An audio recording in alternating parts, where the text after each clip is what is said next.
girls and boys, it's Georgia again. I am going to make something that y'all, everyone probably already know how to make, but I'll just show you what I do. I want to make a stir fry. And I got off work and ran to the grocery, and now, some people like just beef or just pork or just chicken. I like a variety of meat, so I've got a little bit of everything. And that's the only chicken I can get my hands on with some legs. That's alright, because I love the dark meat. That's where all the flavor's at. But I'll cut it all off. And then I got a beef loin top sirloin steak. Probably something tough. And real quick, whenever you cut steak, and I don't know if that applies to pork or not. It probably does. But cut against the grain. Against the grain will give you the most tender that piece of meat can possibly be. Well, I mean, unless you just cook it to death. But if you cut with the grain, it's just tough. It makes any piece of meat be a tough cut of meat. What you are going to need is, now I prefer pork, beef, and chicken in mine. And you're gonna need a big onion, and I like a lot of tomato, because I love that red eye gravy type situation that happens in it. And I always buy the broccoli, little steamed broccoli bag to go in mine, because I don't have to put it in the microwave and pre-steam it like I do for my potato soup, but I usually do, because by the time I add the broccoli, most often the rest of the stuff is needing to, it just, this other stuff comes along quicker than the broccoli again. Now I prefer steak seasoning, garlic powder, onion powder, some red pepper flakes. I don't have any cumin. I would have liked to have had some of that. And I'll probably just use one bell pepper, and it doesn't matter which one. And I leave my garlic bread out because thawed garlic bread, I don't know why they tell you to keep it frozen, put it in the oven frozen, but it gets done a whole lot quicker if it's thawed out. But I'm going to go ahead and show y'all a little bit about cutting this meat up, and then I'll let you off here, and I'll come back and we'll cut up some vegetables and get it in there, and I'll show you what we're doing. My hands are clean. I just washed them before I'm going to hang on to that to put everything on. Let's see.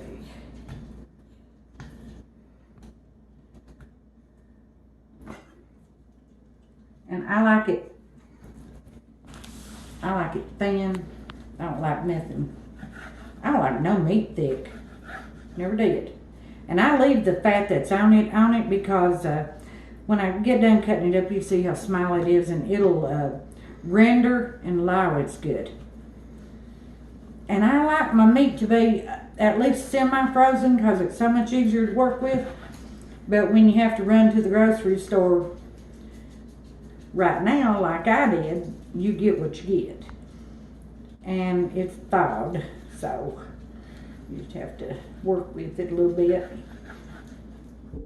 And then after I get it cut like that, then I will usually at least cut it one whack through the middle, because I don't like it gigantic. But I don't like it little invisible pieces. It's going to get hard and tough. I can't stand that. So, and I'll work on the steak a little bit here for just a second.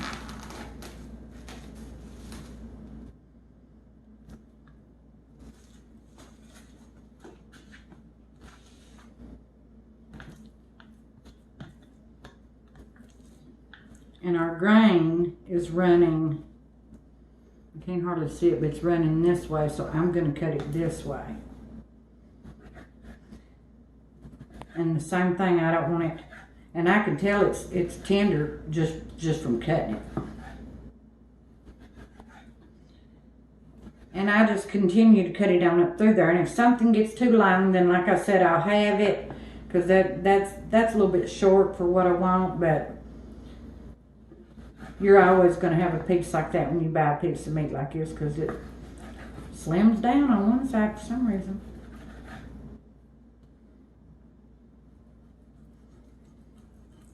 We've hit some, forget what you call it. Connective tissue. Listen at me, get out the facial on me. And I was probably wrong. I would not doubt it. Anyway, you see what I'm doing, and this is kind of ideal. Oh God, that's a pretty piece of meat. And I'll finish it up, and look at these wild, what about chicken legs? Now normally I would buy breast, and but now I don't stick to nothing. I get what I can get, and I don't think it matters at all which way you cut chicken, because chicken's just a whole different ball game. It's foul, I guess. But I'm just gonna cut it out for any way I can get it. No siree, I don't want the fat off that chicken in there. So I'm just gonna cut all the chicken off best I can, and get all my meat cut up, and then we'll come back, and I'll see you in a minute. Thanks, guys. Hey guys, we're back, and I've got all the meat cut up, and I'm just going to show you now. I'm starting with a cold skillet. I would prefer not to start with a cold skillet, but I am a fuzzball in my skillet. Why? Because I like for the meat to cook a little slower in the beginning, I don't want it overcooked by the time I get my vegetables in there, and then I'll get the heat up and create all that wonderful brown goodness. And you can see our chicken and our pork. Here's chicken, here's pork, here's all kinds of beef, and I just get them all in there and get them going. And like I said before, I leave that beef fat on there because it will render up. Now, I didn't put no chicken fat in there. Lord of mercy, I died. Gosh, no. And there wasn't any fat on the beef. So, well, I need to mix it up. We'll let it get going good here, and I'm going to cut up some vegetables, and I'll show you a little bit of that.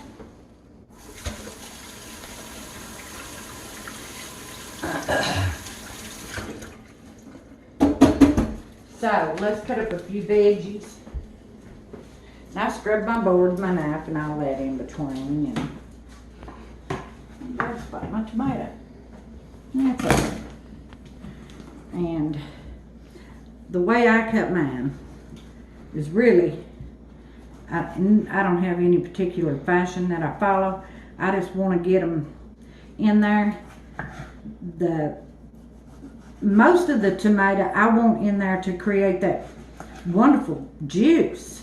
So I don't leave them big. I want them to kind of cook up good.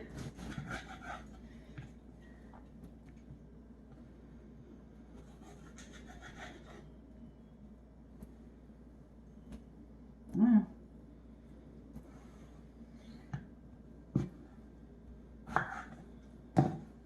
that's good enough on that. And then if I have enough, you cannot get too many tomatoes for me, but that's kind of what I do for the tomatoes. And then more for just to get a better bite of tomato that's not cooked all to pieces. Like I'll quarter it, and then I'll cut the quarters like into twos to slim it down, trim it down, but not have it invisible, and not where it'll cook completely up. And then on the peppers, I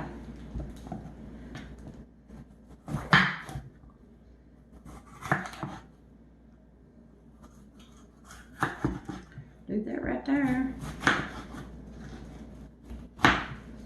Throw that away. A little hard in it, look.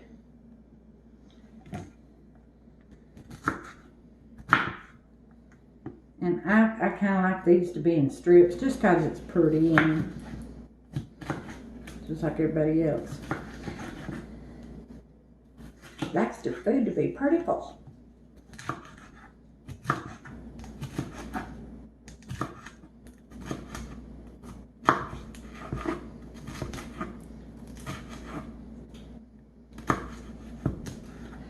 You see what I'm doing there. And then I am going to, I'm going to tackle that onion, guys.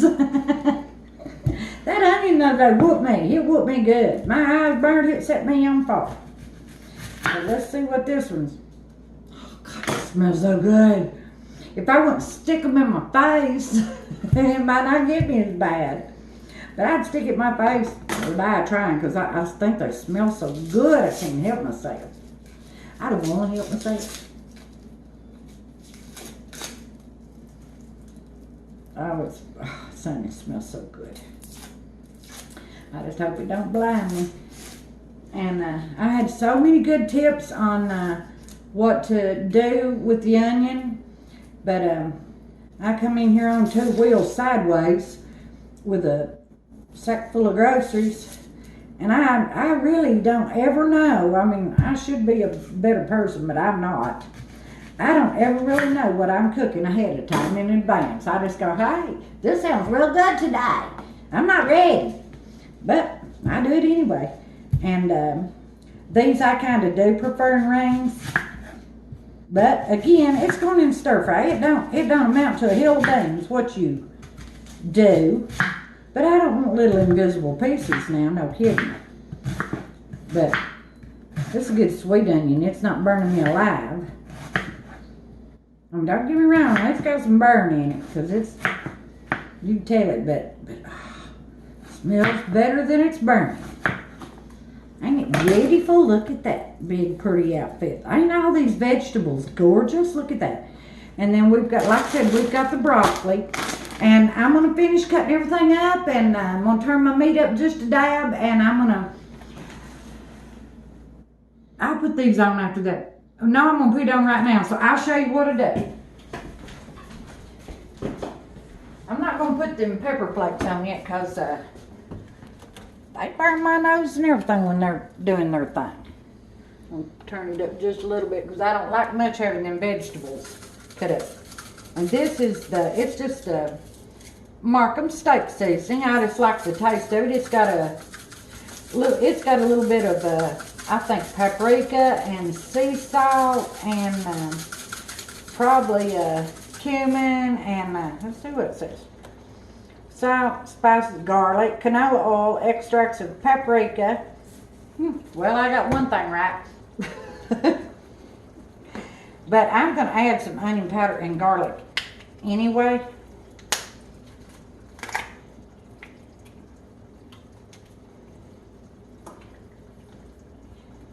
I don't want to just go crazy with the onion powder because we've got onion to go in it. And then the garlic, though, that smells scrumptious and it's got garlic in it, but it don't have enough.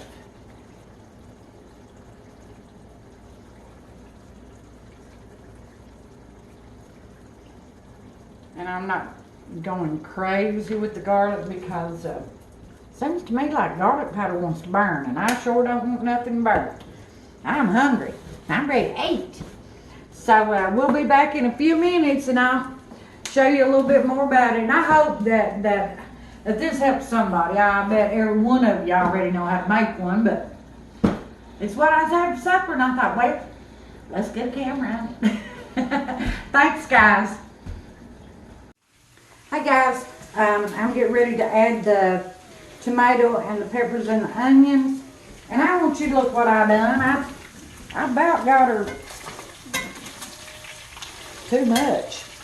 Well, it's half and half, but it'll be all right. It will be delicious. It's still pretty though. Lord mercy, you get that tomato juice down in there, broke down with that right there. Ooh, Lord. You're talking about pretty. And it's just pretty. I want you to look at that. And I'm getting ready to roll it over right quick. Let me get my onions in there, babe.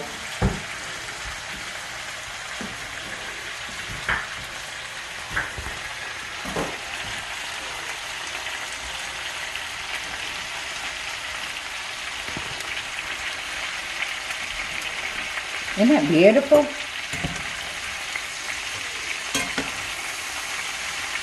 And it doesn't matter if every piece of meat's brown, as long as every piece of meat's done. That's uh-oh. Look at there, y'all. Label.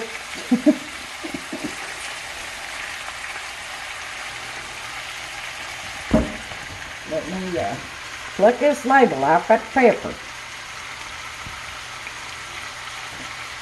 Well, not that pepper. And I added my hot pepper flakes already, and I put very little because if I need some more here in a little while, I'll add them to it. And I like to do this. I've got a wok, but I love it in the orange skillet. It just gives it a whole different, it gives everything a better flavor, I think. I'm a big fan of orange for everything, right down to baking cakes. Now I am going to add my fire. I'm going to add a little bit more oil because I don't want it dry. And that oil gets mixed in there, ouch, good with that tomato juice that'll get going here pretty quick. And it's outstanding. And I have to wait till this cooks down a little bit more before I can add my broccoli. And I'm going to run it through the microwave right here to do it steaming. And that's what I meant when I said it takes it longer, because my skillet's always full and I can't get it all in there, not comfortably, and be able to turn and flip and flop and do my thing. So we'll be back in a few minutes. Thanks, guys. Hi guys, I'm back. I wanted to show you, right here's what it looks like. And I know it's probably a little bit different than whatever that maybe you guys make, but it is so delicious. It's making my mouth water. I'm hungry. Where it's fixed in the iron skillet and just, it's just unbelievable. It's so good. And there's only 2 of us for supper, so I just fixed a little small piece of bread, and I'm going to show you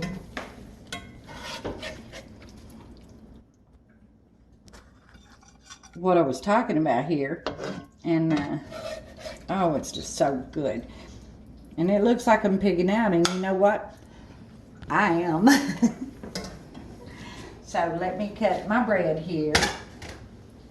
I usually use the scissors on stuff like this, they're just handy. And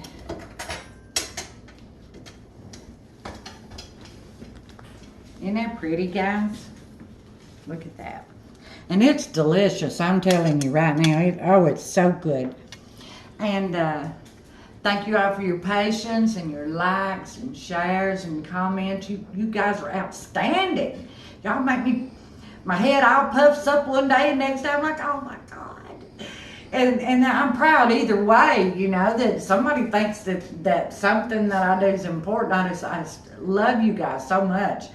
And I really do. Everybody says it, but I mean, I'm like, oh, some people just touch your heart, you know, with some of their stories that I remind them of their mom or their granny or making nanner pudding or whatever. I just love that stuff, because everything that I make, I learned growing up, and some of it now, like the Mississippi pot roast, that's something I've only been making about a year, but I love this stuff, and I just want to share it with you guys. And thank you ever so much. And if y'all have something wonderful to say it. If you have something negative to say, you gonna hurt my feelings, but say it anyhow. And until next time. Guys, I'm back again. You just cannot get rid of me. I was so focused on hurry up and get, so I'm hungry, that I almost forgot the kicker for this dish. Now, you can put it in and cook it, but I don't. I like it, add just ever how many you think you can stand. And it's the diced jalapeno peppers. And this is the Mount Olive, but there's a lot of different brands. And now the pickled peppers are delicious too. And You talking about good. Stir that up in your dish and chow down. It's delicious. And again, I thank y'all so much. And I appreciate you, everyone. Thank you a lot.